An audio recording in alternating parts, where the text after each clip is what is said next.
Štetnosti pušenja, iako svi dobro poznajemo, ne utječu na činjenicu da u svijetu puši više od milijardu ljudi, a u Hrvatskoj gotovo svaki treći stanovnik. Iako mnogi žele prestati pušiti, ne znaju kako.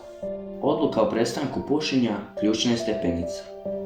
Ali prije nego što se započne borba protiv pušenja, pokušajmo točno odrediti stanje u kojem se osoba nalazi.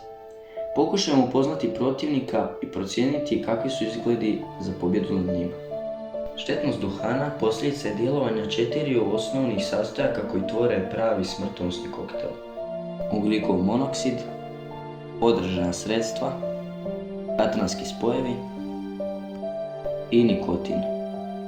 Učestalo izlaganje opasno je za sve ljude koji imaju osjetljive dišne putove, a posljedice mogu biti astma, bronhitis i druge bolesti.